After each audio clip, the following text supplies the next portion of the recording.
Selebgram dan influencer bernama lengkap Karin Novilda atau akrab disapa Awkarin.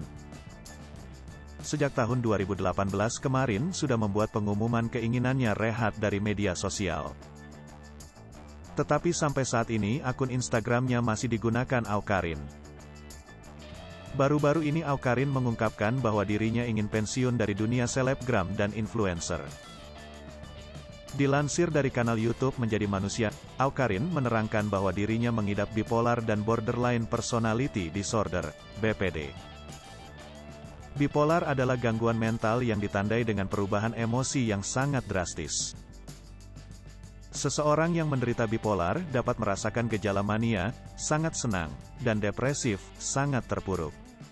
Sedangkan borderline personality disorder, BPD, atau gangguan kepribadian ambang adalah gangguan mental serius yang memengaruhi perasaan dan cara berpikir penderitanya. Awkarin mengatakan bahwa dirinya tidak bisa mendapatkan kestabilan finansial, mental dan kebahagiaan dari dunia entertainment dan industri sosial media. Awkarin menerangkan bahwa ia tidak ingin menganggap media sosial jadi pekerjaan utama lagi karena mengganggu kondisinya.